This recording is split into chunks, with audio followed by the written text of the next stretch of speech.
Okay, so I've just done a search on Google for best keyword ranking tool, and I have my SEO Quake turned on. So it's going to tell me that this is a very high difficulty. 72.44 is very high, according to Google. Um, let's see what happens when we open up the full report. I don't really do that very often. So one thing I noticed right off the bat is a lot of people are advertising on this. So that means it is a money keyword. People don't advertise unless they are making money on it. So we've got the the number one spot is a featured spot with part of the article showing, and that's because it has lists. Google likes to show stuff like that. Um, and it's not that high of an authority, Dino Mapper. I think I've checked that site out before. I'm not going to go right into it because I'm pretty sure it's not a blog. It might be, but they have the number one position, the number two position. Then Shout Me Out Loud, I'm positive that that is a blog, is the number three position. It's a pretty authority blog because we have 40 and 44 here for domain score and trust score. Alexa rank is under 10,000. New blogs are starting out at 19 million, so 10,000 is pretty good for a blog. I'm pretty sure I have this on my list of great blogs. So Evolving SEO, look at how old this is. 2012. Just by writing a really good article in 2018, I might be able to beat something like this out, even though they do have a domain score and a trust score that are also pretty high. Let's scroll down on page one and see if we have any. We're looking just at these red and blue bars here.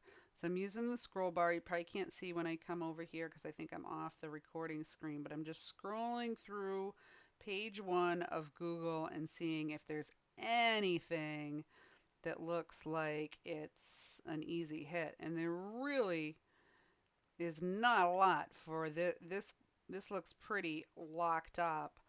Um,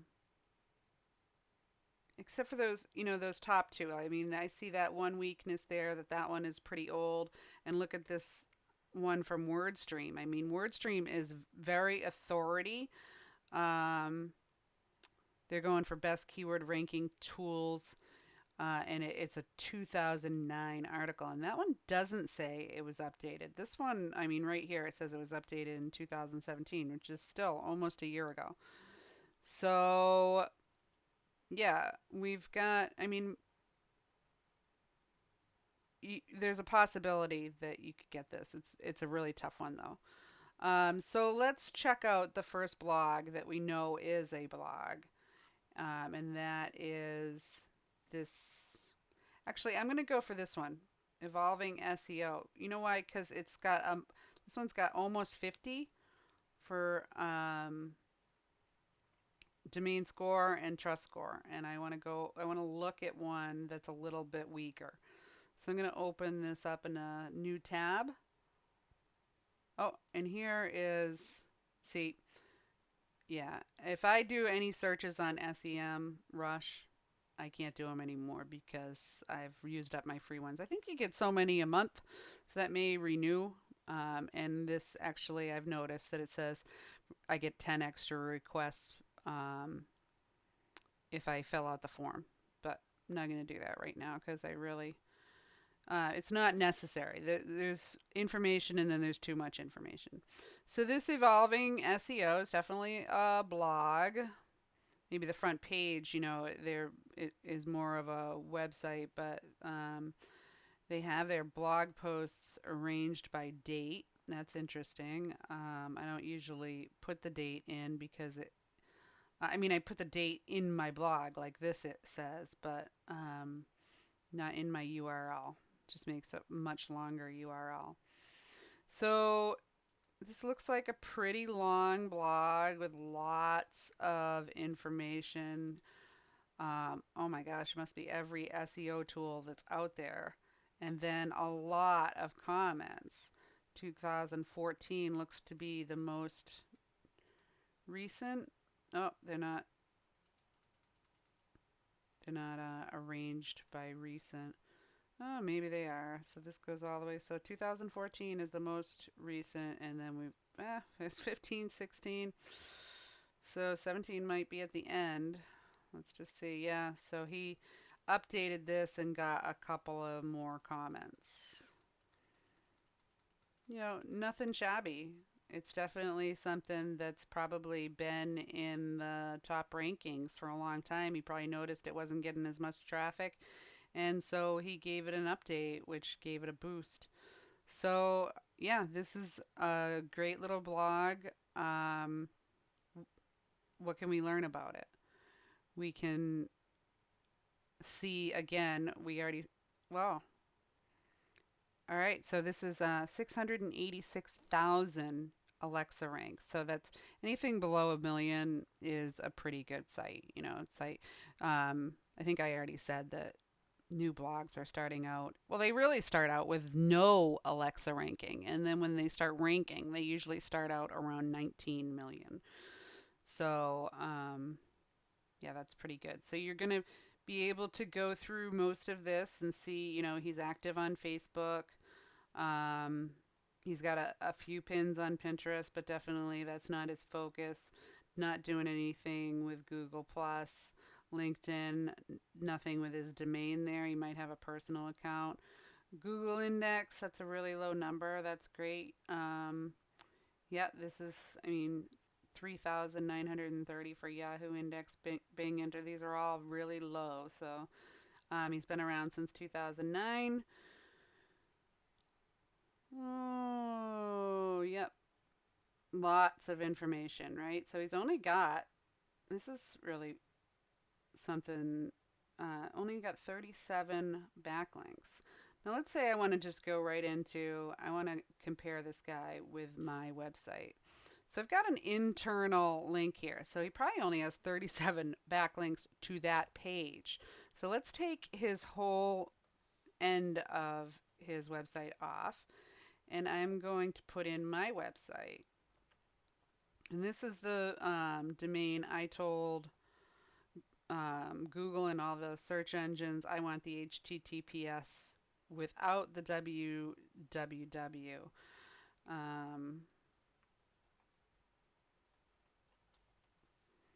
So I'm going to put it in like I've been doing it since my site's only 6 weeks old. So his site's been around since 2009. Now it looks like my site's been around a lot longer because I bought an aged domain, but it never really had anything on it until I started this blog on March 12th of 2018. So even though this says 2013, it didn't really start until the 12th. But his might be the same. Maybe he started it 6 months ago. Who knows? But right here it says 2009, and we already saw that article was from 2012 or 13. So he's been around a while. So, yeah, my Bing index here. See, you've got to do your own research here. Now that I'm comparing these, what do these numbers mean?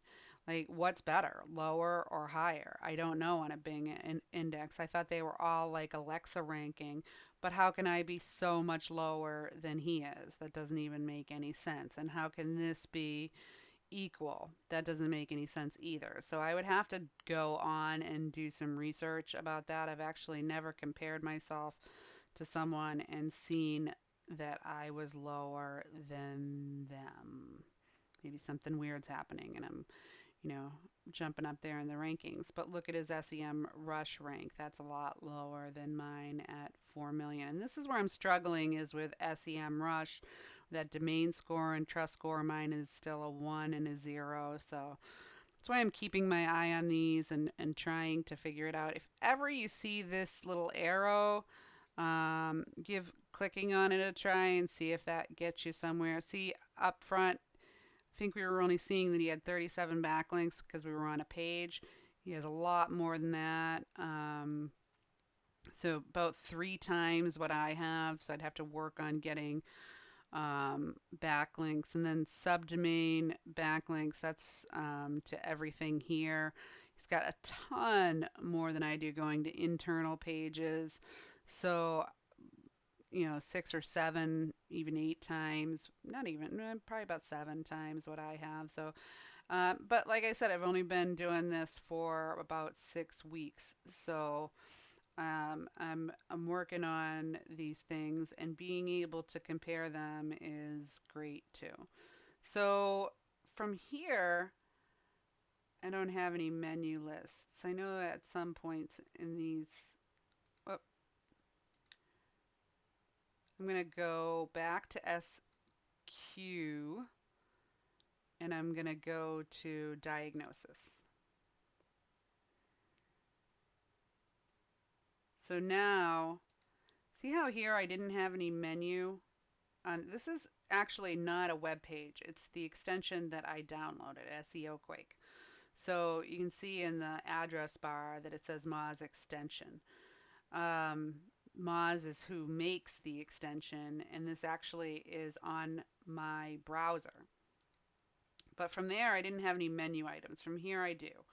So some of these are going to give you a way to navigate within the page, or within the app, whatever, within the extension. So you can see that there's a code here for this audit, and this audit is pretty neat. You can do it on your own site, and I recommend that you do, so you can see what errors you have to fix. So he's got 3 errors, 6 warnings, and 13 things that he passed for. And this, I think, is a paid ad for SEMrush, which you can check out. It's a paid subscription. It's not one that I get. But anyway, so it's telling you his URL is good. He's got partial links that come back. So come back to this page and they're working. The title is good. It's the right amount. So his meta description might be a little short. I see that one often. Keywords, he's not using them, but neither are the search engines. So a lot of people aren't using those anymore because the search engines totally disregard them. So keywords are not something that you had to worry about. So he is using his headings, but I don't know what the warning is here. Maybe that he's got too many of them. It's a ton of headings, but it's a very long post. Remember that. But he's got all his dates. Whoa, jeez, that's a lot of headings. It's like using your whole page as headings, and I can't shorten that. So we're just going to scroll past it. But that's a lot of headings. Here we go. We got past the headings. All right, so he's not using the alt tag. That's something that search engines want you to use. So it dates back to the times when everybody had, well, a lot of people had dial-up, and a lot of people still do, but I think in the United States we forget that there's other people in the world that may not have high-speed internet like most of us here do.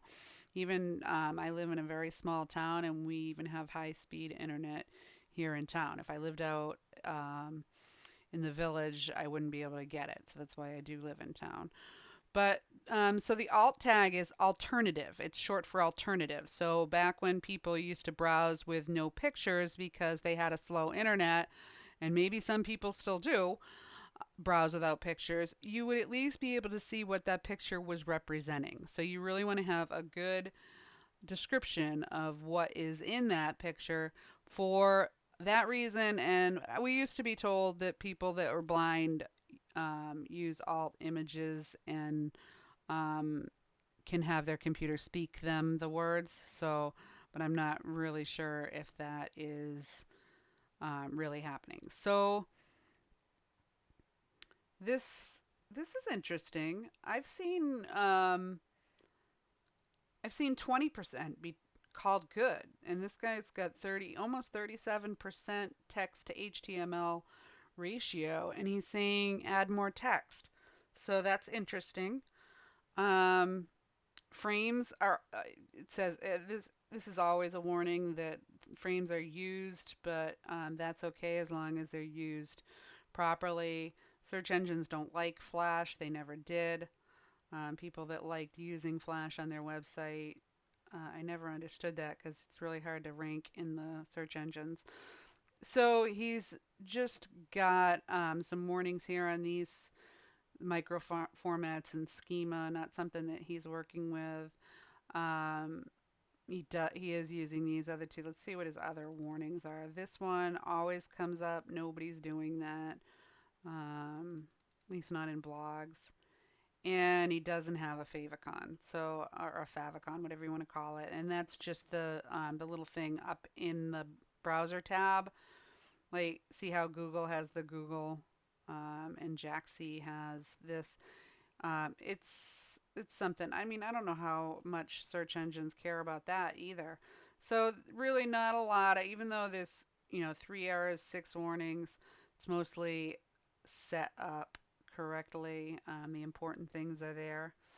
So from here, I think we already did page info. Not really. See, this will give you the meta description. Of course, I said before he's not using keywords with the meta title, where he changed, to 2017. Even though it's an older, it'll give you a lot more information here.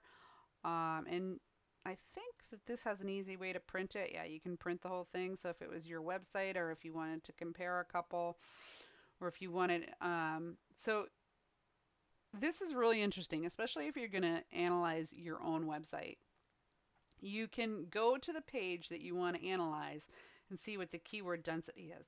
So let's say you're writing for a keyword, and then you come here, and most people aren't writing for one word keywords, right? So let's say we scroll down because we're using a long tail keywords, at least 3 words, right?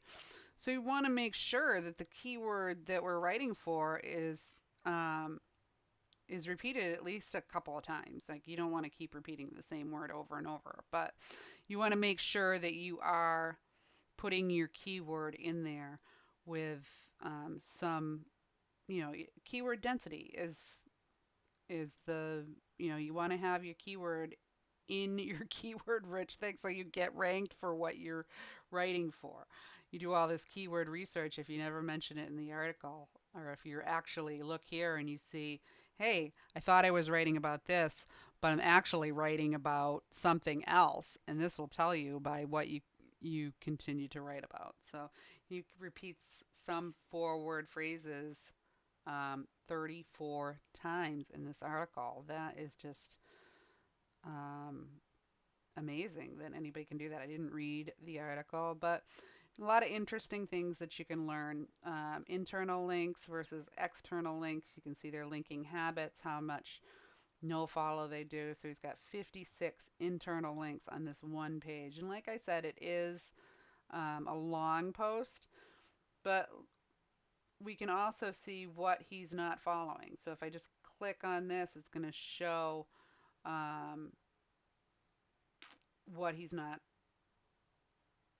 So this is a link to, it looks like, his blog, and it's no follow. I'm not sure why that would be. Evolving SEO, yeah. I'm not sure why that's, because it looks like it might even be a link back to the same page. If there's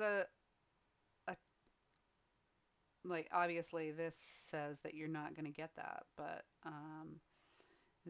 I just figured I'd try a couple of other things. But yeah, not really sure on that. So it just gives you information. Now we want to look at the external links. What do we have for external links? He's got 83 external links, and 58 of them are no follow.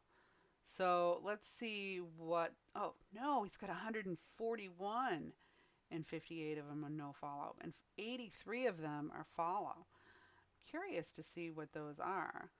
So he's following a lot of his links.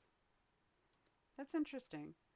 This is something I was just discussing with another a affiliate marketer whether we should follow or no follow, and I've done a lot of reading on it. And it may be that we should follow more links than I am. I'm not following a lot of my links. I really make sure on domain authority before I give it a follow.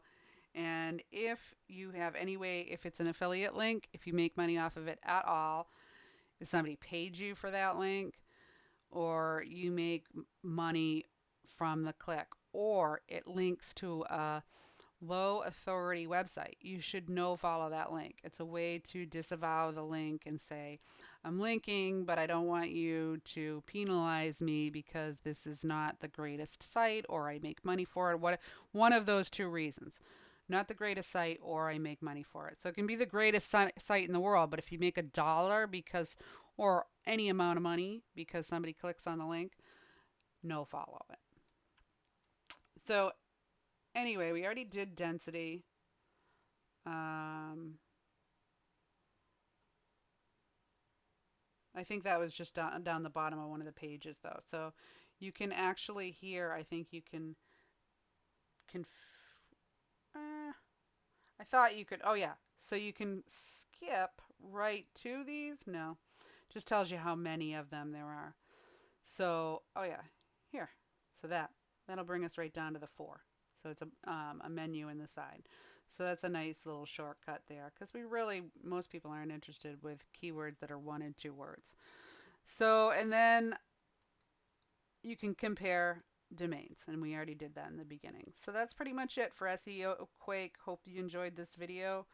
I got a couple of other things while I'm in here. Similar Web, it just links to Similar Web. Can't do it from an app, of course. If I went back to this, not sure why that is blacked out. Oh, there it is. All right, so Similar Web's going to give me some more information here. That's another thing that, it is good to use where, you can just click through these. So the only place that he's really using is Twitter, looks like. Or these are sites.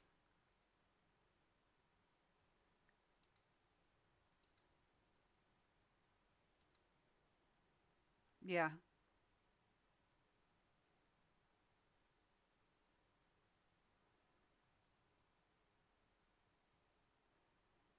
Odd. Okay. And this gives Alexa ranking, which we already saw. Huh. Oh, that's weird too. Look at that. Why is it? So that's really weird. It's showing my site, which I know my Alexa ranking is 5 million, but we're on this guy's site. I just wanted to show you this too. I had it paused for another minute there trying to figure this out. If you want to shut off SeoQuake, it does take a lot of, makes things slower. So if you want to shut it off because you're not using it, you just click that right there. This will gray out and show you that it's off. I was just trying to figure out why my Alexa rating button wasn't working on this page. Maybe it's just that this page is blocked. So we could go to another page in the blog and see if we can get an Alexa ranking there. When I hover over the Alexa ranking, even in the other one, when it was coming up with my site, it does give me the 686,000 that he is, but for some reason it's still coming up with my site. So sometimes, these tools aren't perfect. I use several tools and I combine my knowledge, and then I write good blogs. So I think that's really the formula to a good website, is putting out good information. So on that note, hope you enjoyed this and have a great day.